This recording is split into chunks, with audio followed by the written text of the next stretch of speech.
It is episode 37 of the Fintech Moshpit. We're coming at you live with the news roundup and everything you need to know.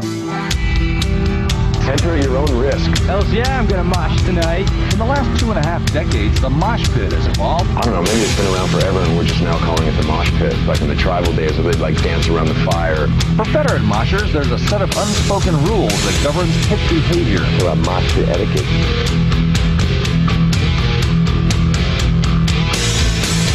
Well, like I said, ladies and gentlemen, episode 37, the time is flying when you're at home.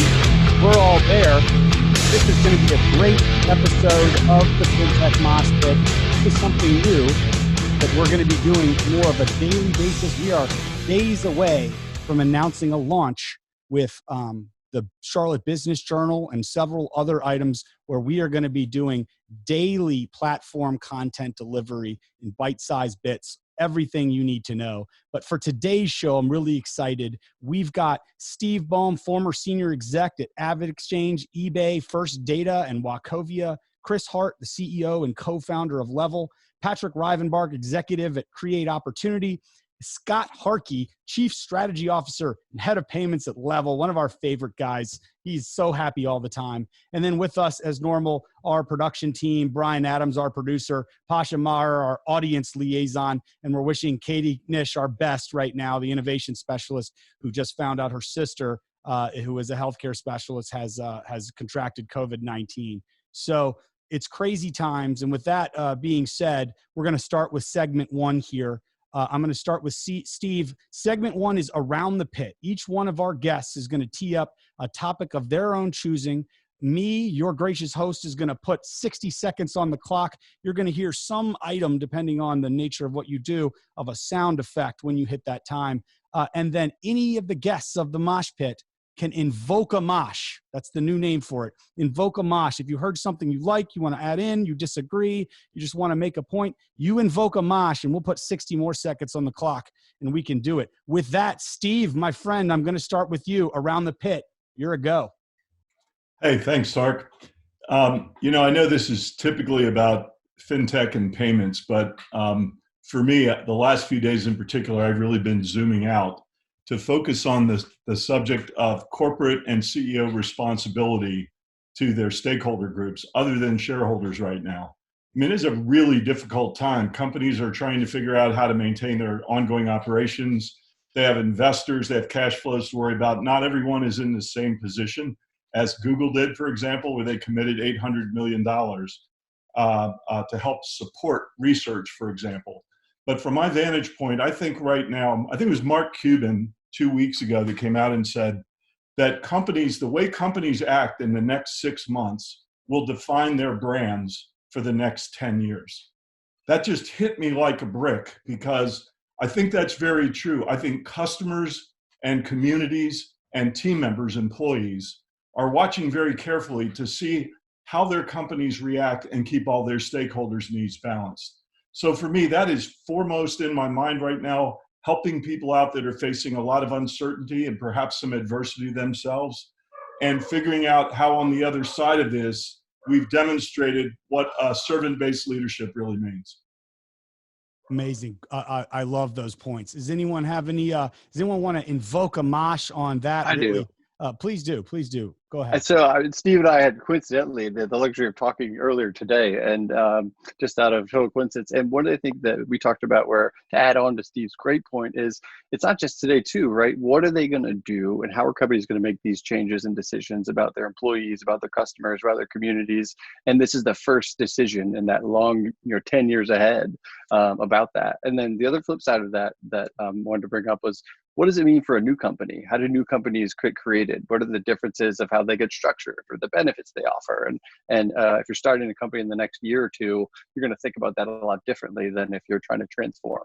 So, but I'm really glad we started off with that. And Steve, well said. That's what we get when we bring a high caliber guest like Steve on. All you riffraff with all your topics, he brought it up a notch. I like that. Thanks, Steve. I do have a mini mosh talk. Oh, you didn't even mention that I used to be part of the FinTech Hub. You did used to be part of it, but when you leave us, then we just say whatever your PBS fundraising special is behind you right there. Perfect. Chris, you're up next around the pit, my friend. Yeah, thanks, Tarek. So I actually have two items for today. I'll try to sneak into 60 seconds. The first one is fintech related, and it has to do with the CARES Act that just passed within the last week or so. One portion of that was the Paycheck Protection Program, the PPP, which is basically an SBA administrated loan program, $349 billion going towards small businesses to help them protect people's paychecks. So this is getting a lot of attention in the news because it's a great help for small businesses. The side effect of this, though, is that the banks that have to issue these loans are literally scrambling right now to figure out how to go about processing them. There's both process and operational implications that have to be figured out. There's also digital implications, and I think it's a story that's not really being told about the what goes on behind the scenes to make these kinds of loans possible.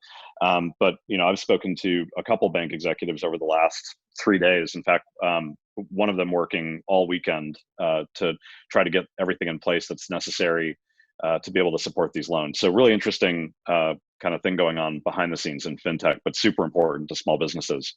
The second thing, just to piggyback a little bit on what Steve was saying, there are so many things going on right now that enable small businesses or other people to participate and help their community. And one I just wanted to highlight is an organization called Daymaker. So Daymaker works to help children who are in high poverty or high trauma communities to get the things that they need to be just successful. And they do a lot of this work during the holidays, but they're doing the work right now through a program called Apart But Together to help these kids who, everybody's affected by COVID, and we all feel it in some way, but some families and particularly some children feel it much more than others. So Daymaker is partnering with a lot of employers so that employees can help out with this. Levvel is one of the companies that's helping out, and I'm super excited to see our employees contributing, but just want to call attention to it because I think it's a great program and a great way to give back that doesn't take a whole lot of work.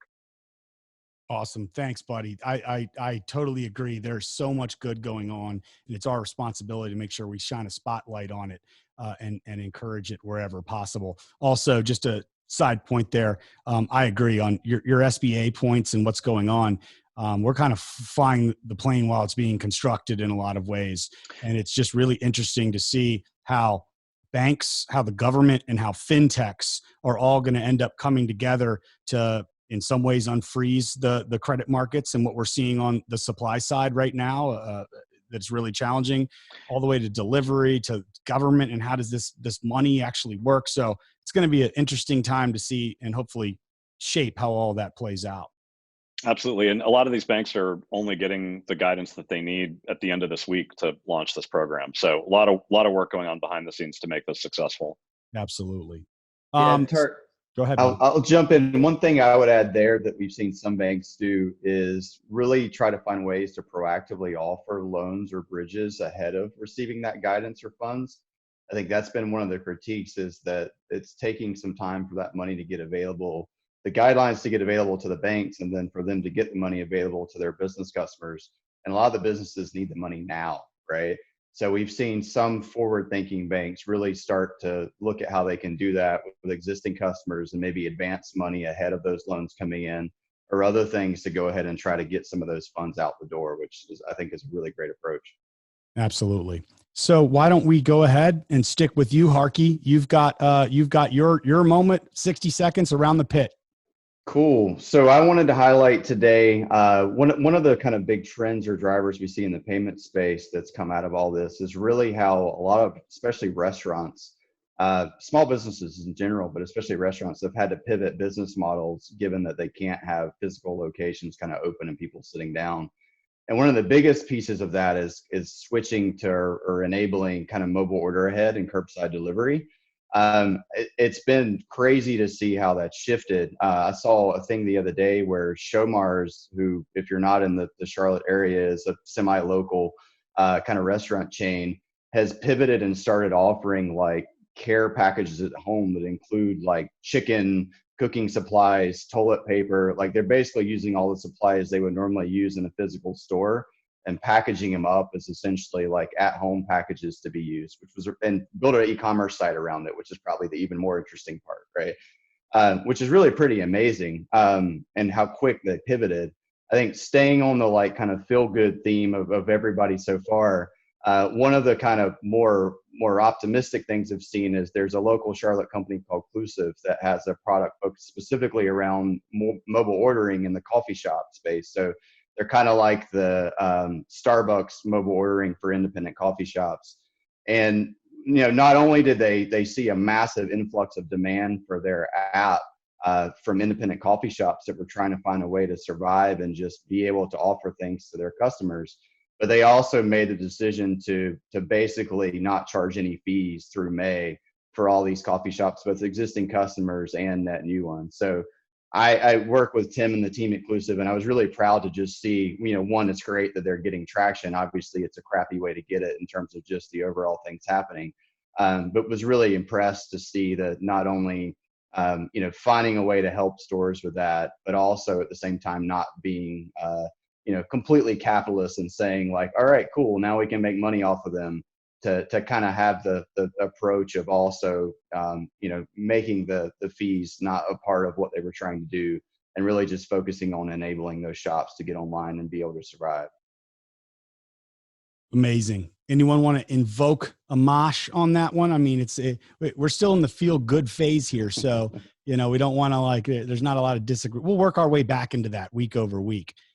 I think those were excellent points. We're gonna finish up this first segment with Patrick, but while we're moving there, remember, folks, you can take part in this too. If you're participating and you're in the Zoom meeting as a participant, use the Q&A function. If you're watching on live stream via social media, drop in a comment. I think you all see what our producer Brian is doing right now, finding interesting things, Joe Rogan style, to pop them up when we're talking about them. Pasha, our audience liaison, is actively looking for your questions to infuse what you want to talk about into this conversation. Patrick, with that, you're up, my man. Yeah, so I'm going to build off of Harkey's local comment. And first, it's off two stories. One, right here, why I have this up, we can't really see that, I'll go that way, charlottemedi.org. So when there's this noticeable missing personal protection equipment in our hospitals, Charlotte Latin, UNCC, the Fab Lab teacher, Tom Dubik, and students took it upon themselves to start 3D printing masks. And it was it's a good story, and it's awesome. And please go donate as much as possible. They're trying to get part of this $1 million mask challenge, and it's happening right here in our backyard. And there's a second story that I read this morning about call centers being the front lines of these banks. So whether it's the large banks or small banks, people are calling in asking what to do.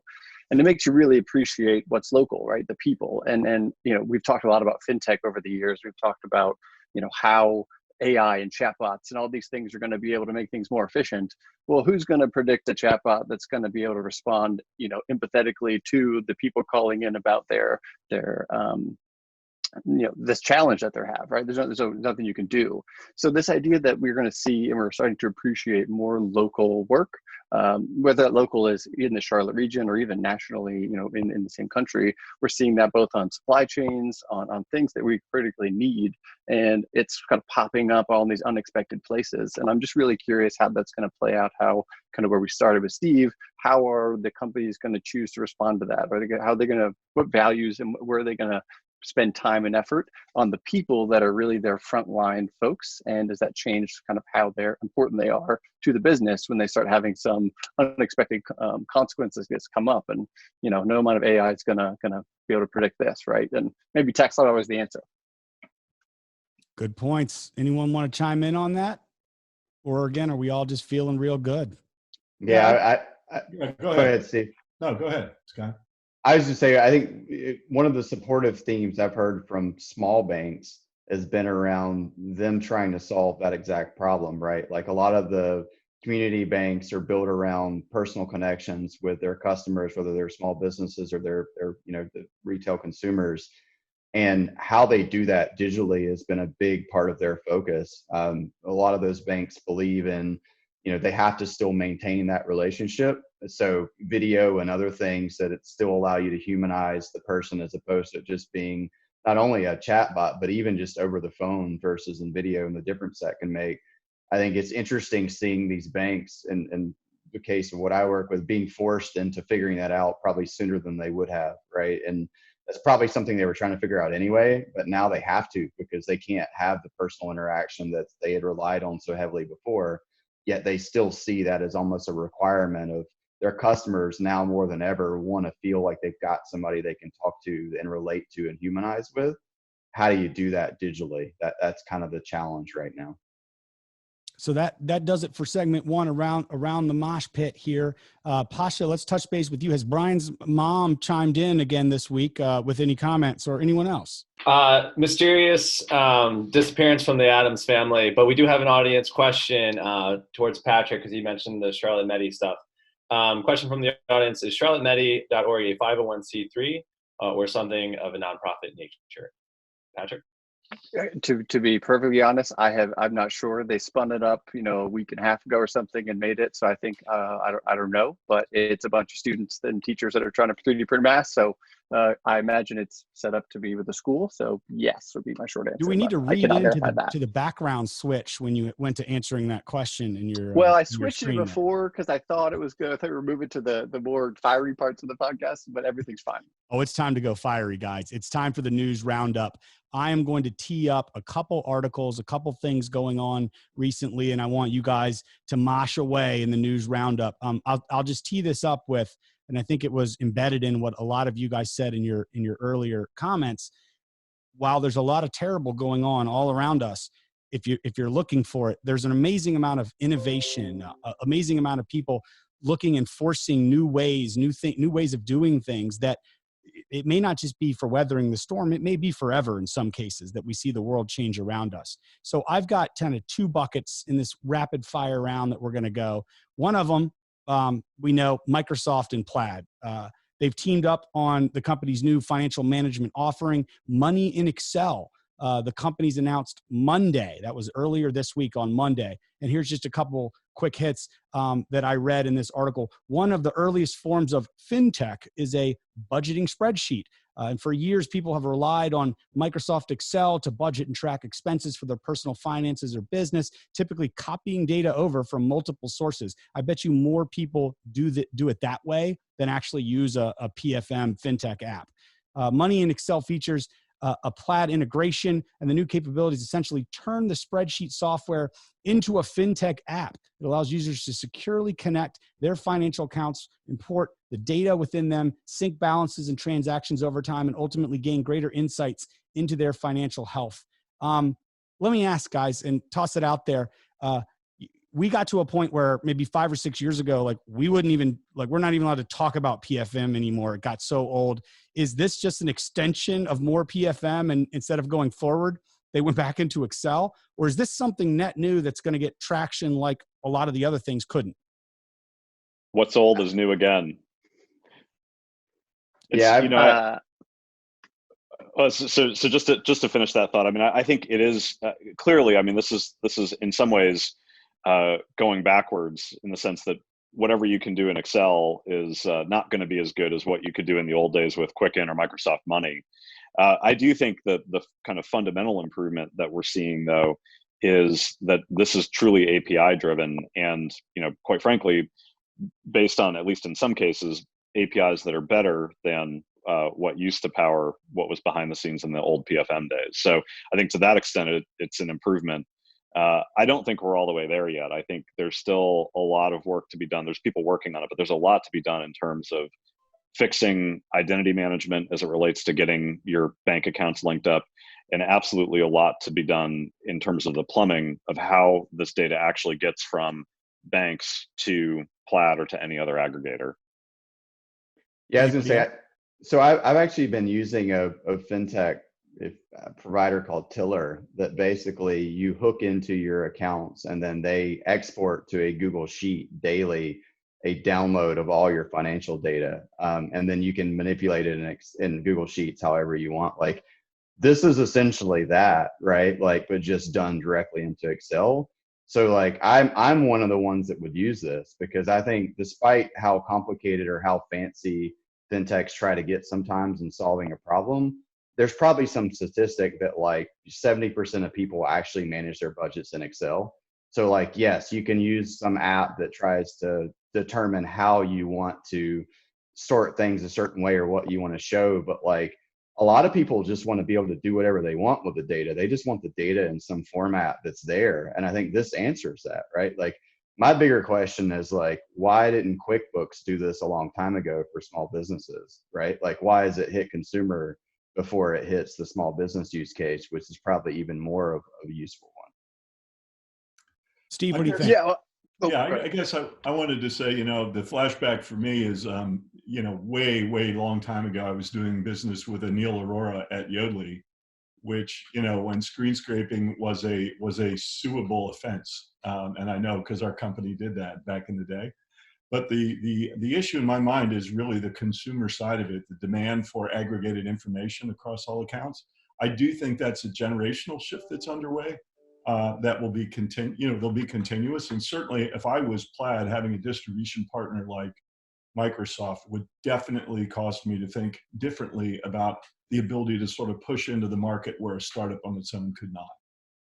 And that means they can connect to all other places in life that Microsoft technology already currently does, if they figure out kind of how to bridge, again, that data aggregation, old scraping model into, how do you meet the 70% of PFM users today that aren't using any apps? Patrick, where were you headed with that? So two angles. So to build off what Chris said, which I do think it's actually more representation of not going backwards, but actually using APIs, and probably more in line with the no or low code movement, right? So all of a sudden, what code do you need to know, right? You look at your bank accounts, Excel, even if you don't know all the macros and all that stuff, it's a pretty powerful tool that a lot more people know how to use. And we've talked for years about personalization, about getting the app that you want. Well, all of a sudden, Excel is a pretty powerful tool that there's a lot more people that are quote developers that are going to be able to make not even their own spreadsheets, but you can imagine templates and macros and a whole ecosystem around I've made my PFM for you, right? And so not having the special skills needed to make an app or something like that. I think that, who knows what it'll unleash. And then the second piece is about data, right?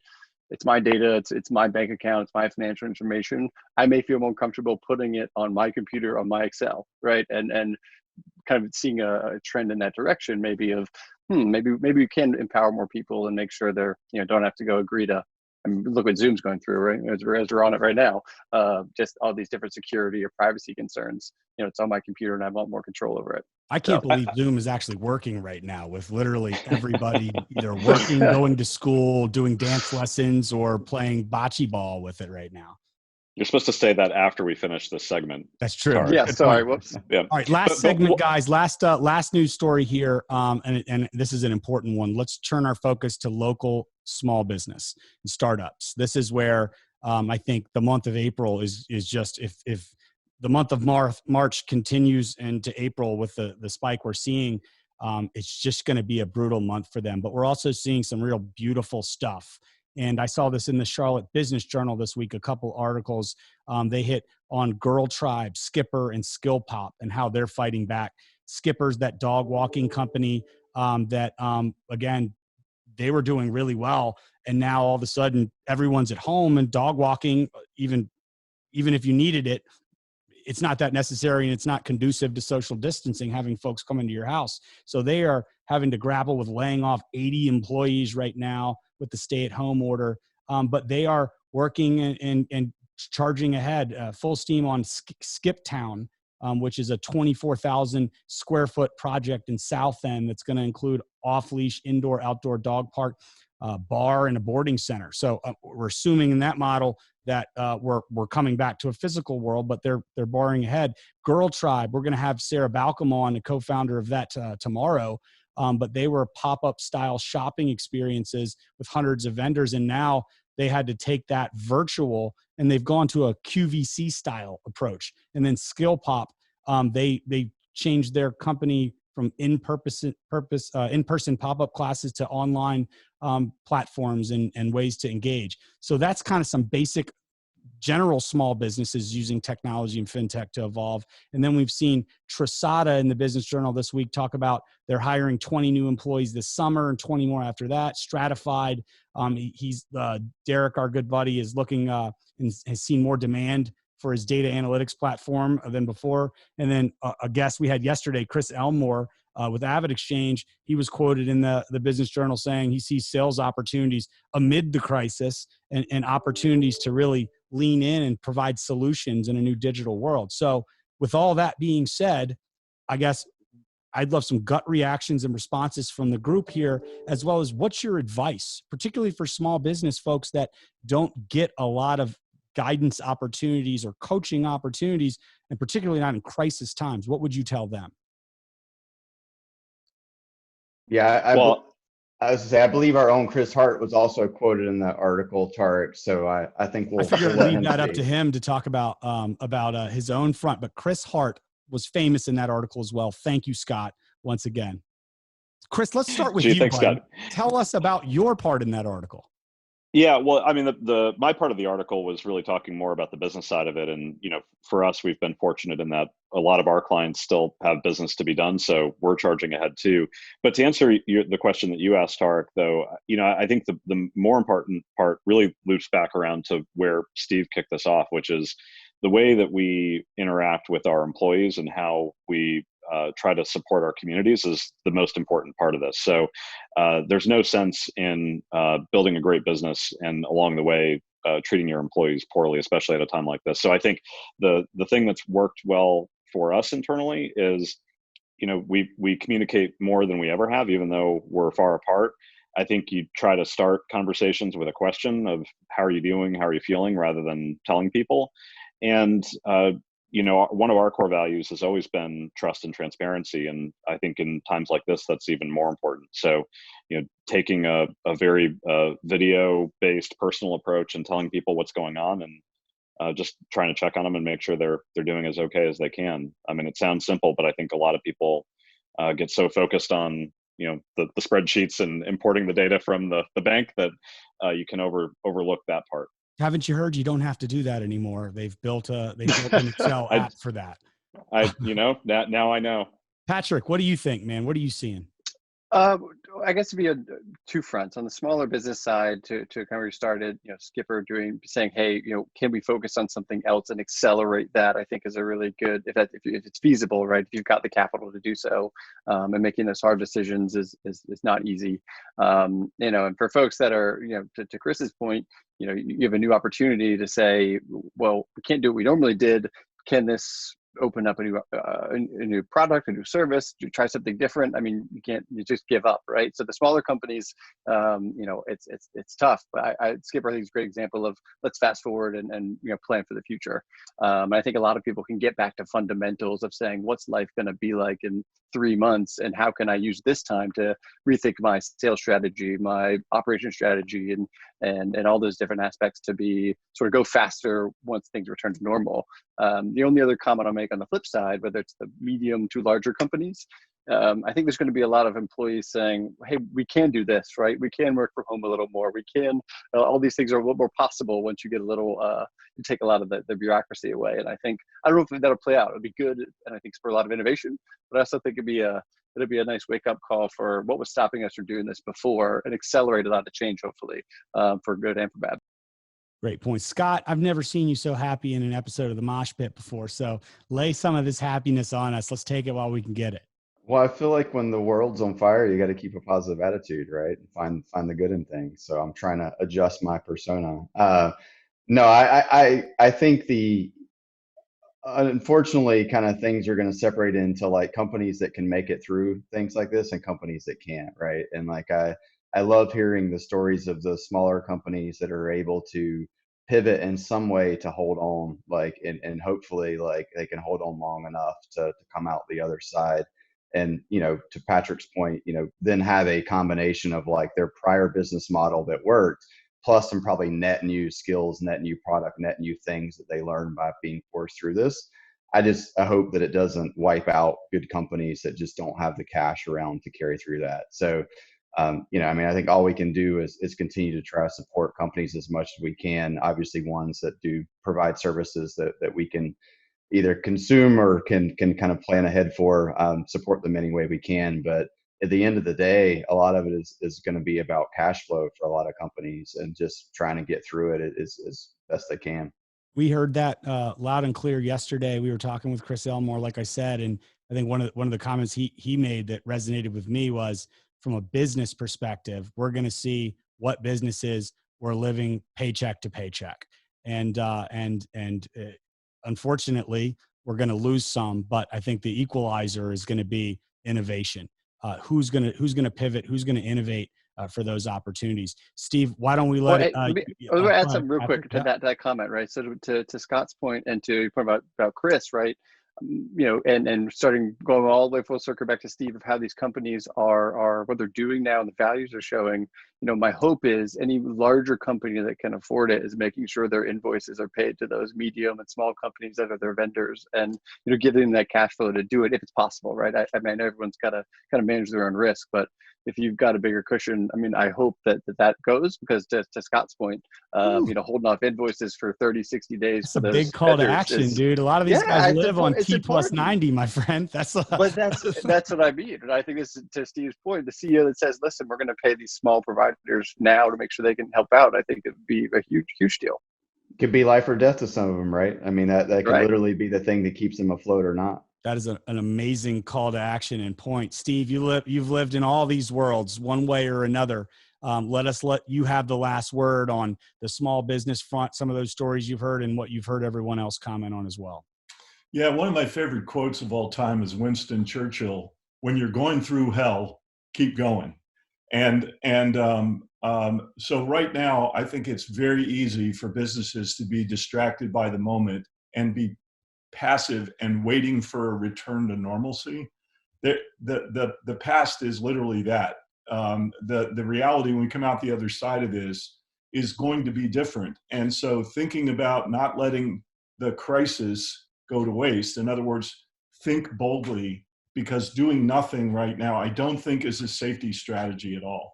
And then the final thing I'll say, just building on the point about paying your small suppliers first, every person, whether not company, but every person is in a position to help keep afloat the really small end of small business. You know, the sole proprietor, you know, go in and buy a pizza.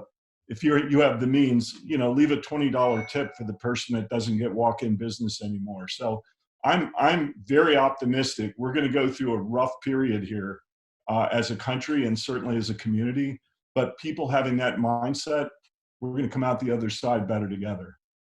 Those are great words to leave on. Folks, really appreciate you taking time to join us. This was a great episode. We will continue on in our mission of providing content, providing those good news stories. But this was episode 37 of the Fintech Moshpit. Thank you all so much to our guests, Steve Boehm, Chris Hart, Patrick Rivenbark, Scott Harkey, and of course, Generals Ryan Adams in their and masses, Pasha, our audience liaison. We'll see you just next like time. witches at black masses, evil minds that plot destruction, sorcerer of death's construction.